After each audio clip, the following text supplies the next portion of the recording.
सो इस गिरते बाजार में एक कंपनी बहुत बड़ा आईपीओ लेकर के आई है जो कि 2025 का अब तक का सबसे बड़ा आईपीओ है और हो सकता है इस पर्टिकुलर आईपीओ के थ्रू उन लोगों की शिकायत दूर हो जाए जिन्हें लगता है कि I don't know what to do. मेरी किस्मत ही खराब है कि उन्हें कभी भी आईपीओ मिलता ही नहीं है।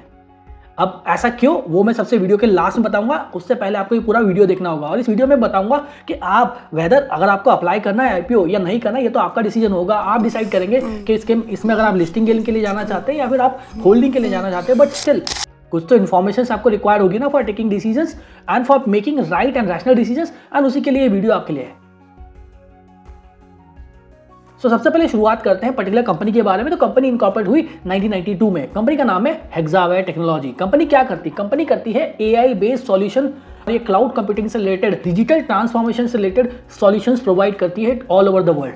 कंपनी की जो प्रेजेंस है वो यूरोप, अमेरिका और Asia Pacific and middle east में है। लगभग इनके पास 16 लोकेशन पर 39 सेंटर्स के थ्रू ये अपनी सर्विसेज प्रोवाइड करती है और इनके पास 32,000 के आसपास इंप्लॉय है। इनका सबसे बड़ा स्ट्रेंथ है। एंड दूसरा सबसे बड़ा स्ट्रेंथ इनका यह है कि कंपनी जो है फॉर्च्यून 500 कंपनीज जो है उसमें से 31 कंपनीज इनकी क्लाइंट्स है, जो इनके सस्टेनेबल रेवेन्यू मॉडल को दर्शाता है। अभी कंपनी पर्टिकुलर जो आईपीओ लेकर के आ रही है उसमें यहाँ पर कंपनी 8,750 करोड़ का आईपीओ ये लेकर के आई है, जिसके थ्रू ये 12.36 करोड़ शेयर्स इशू करेगी। और जो फंड रेज होगा कंपनी में ये कंप्लीटली ऑफर फॉर सेल है, जिसमें कि प्रमोटर अपने स्टेक्स बेचकर यहाँ पर बाहर हो रहा है। अब इस फंड का यूटिलाइजेशन का क्या होगा ये तो आपको क्लियर हो ही गया है कि प्रमोटर यहाँ पर एग्जिट लेता नजर आ रहा है। बट कंपनी करती क्या है, कंपनी इस फंड को यूटिलाइज कैसे करेगी, इसके बाद हम चलते हैं यहाँ पर कंपनी की फाइनेंशियल एनालिसिस पर, जो कि इसका कोर पार्ट है। हम जानने की कोशिश करेंगे कि कंपनी के फाइनेंशियल्स कैसे हैं, कंपनी किस तरह से अपनी परफॉर्मेंस करती नजर आ रही है। तो इसकी अगर असेट्स की बात करूँ, लास्ट 3 ईयर्स के डेटा के हिसाब से मैंने निकाला है, तो लास्ट 3 ईयर्स में इसके जो असेट्स है वो 12% के आसपास से ग्रो किए हैं। इसका जो प्रॉफिट्स है या जो नेट प्रॉफिट्स की बात करूँ तो वो 15% के आसपास ग्रो किया है। 15% से ये ऑलमोस्ट ग्रो किया है। वहीं इसके रेवेन्यूज की अगर मैं बात करूँ तो रेवेन्यू जो है वो 20% के रेट से बढ़ा है। अगर डेट्स की बात करूँ तो इस कंपनी में डेट है ही नहीं। यस, इस सेक्टर से जुड़ी कंपनीज में डेट होना इज नॉट रिक्वायर्ड, बिकॉज यहाँ पर कंपनी का सबसे मेन असेट होता है वो मैन पावर होता है या ह्यूमन माइंड्स होते हैं।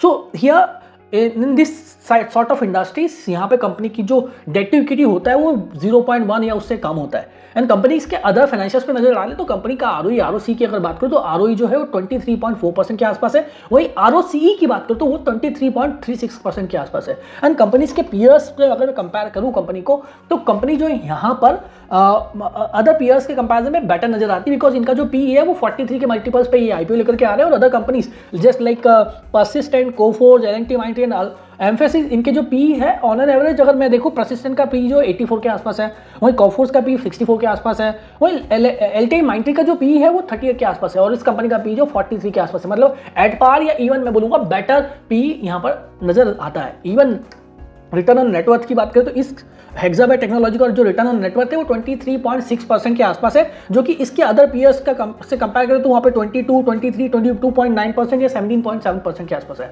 तो ओवरऑल कंपनी की जो परफॉर्मेंस या फाइनेंशियल्स तो बेटर नजर आते हैं। तो फाइनेंशियल्स के बाद अभी देखते हैं प्रमोटर्स की होल्डिंग। तो प्रमोटर की प्री आईपीओ होल्डिंग जो है वो 95% है और आफ्टर द आईपीओ वो 74% हो जाएगी। एंड ये पूरा ऑफर फॉर सेल है। जब भी किसी कंपनी में ऑफर फॉर सेल होता है, मैं उतना कंपनी को उतना अच्छा नहीं मानता, बिकॉज यहाँ पे प्रमोटर अपने स्टेक्स बेच रहा है और जो पैसा आने वाला है कंपनी में वो कंपनी में यूटिलाइज ना होते हुए वो प्रमोटर की पॉकेट में जाने वाला है। तो this is where it is looking like a negative. And debt to equity की बात करें तो जैसे कि मैंने बोला कि यहाँ पे डेट है ही नहीं, मतलब इस सेक्टर से जुड़ी कंपनीज में डेट टू इक्विटी होगा ही नहीं या मोस्टली होता नहीं है। तो यहाँ पर भी हमें जीरो देखने को मिल रहा है। एंड नेक्स्ट सेक्टर की बात करें तो सेक्टर पर्टिकुलरली ये जिस सेक्टर को बिलोंग करेगी that is the AI automation, cloud computing and the digital transformation, जो कि आने वाली इकोनॉमी का भविष्य है। तो इस सेक्टर से जुड़ी कंपनीज में लॉन्ग टर्म में तो टेलविंड नजर आता है, बट शॉर्ट टर्म में एक टाइम वाइज करेक्शन देखने को मिल रहा है। कंपनी जो इस सेक्टर से जुड़ी है उनमें लगभग साइडवेज ट्रेंड देखने को मिला है, मार्केट में करेक्शन देखने को मिला है। हो सकता है इस कंपनी में भी लिस्टिंग के बाद वो देखने को मिले।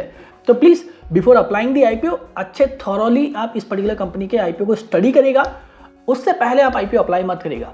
एंड लास्ट अभी यहाँ पर बात करें तो मार्केट, जब भी नेगेटिव मार्केट डायरेक्शन होता है, जस्ट लाइक निफ्टी जो हाई से ऑलमोस्ट 13 to 14% का गिरावट दिखा चुकी है। अब जनरल मार्केट में गिरावट में जब भी कोई कंपनी का आईपीओ आता है तो उतना अच्छा लिस्टिंग पे परफॉर्म नहीं कर पाती। हो सकता है यहाँ पर आईपीओ लिस्ट होने के बाद आपको बेटर वैल्यूएशन या प्राइस मिल जाए for the buying. So may be possible आप लिस्टिंग गेन के लिए अप्लाई कर रहे हो या फिर पोजिशनल होल्ड करना चाहते हो बाय एप्लीकेशंस, या हो सकता है आप इस पर्टिकुलर आईपीओ को या स्टॉक को लिस्टिंग के बाद परचेस करें। बट बिफोर दैट प्लीज अपनी थोड़ा स्टडी जरूर करिएगा। और ये इन्फॉर्मेशन मैंने आपको एजुकेशन पर्पज से दी है, मैं अगेन यही बात आपसे बोल रहा हूँ। And then last but not the least, मैं इस पर्टिकुलर आईपीओ में मैंने इसलिए बोला था आपको कि यहाँ पर आपको हो सकता है आपका मिथ जो कि आपको आईपीओ अप्लाई नहीं मिलता नहीं है, वो इस पर्टिकुलर आईपीओ में वो प्रॉब्लम आपका सॉल्व हो जाए, बिकॉज इस तरह का big ticket size IPO and गिरते बाजार में हो सकता है अंडर सब्सक्राइब हो, और अंडर सब्सक्रिप्शन के केस में जितने लोगों ने अप्लाई किया सबको मिलेगा, तो मे बी पॉसिबल यहाँ पर आपको उतना लिस्टिंग गेन ना दे पाए बिकॉज अंडर सब्सक्रिप्शन होगा। तो प्लीज़ सोच समझ कर इस आईपीओ में पैसा लगाइएगा, और इसी तरह की लर्निंग के लिए हमारे इस यूट्यूब चैनल के साथ जुड़े रहिएगा। Thank you.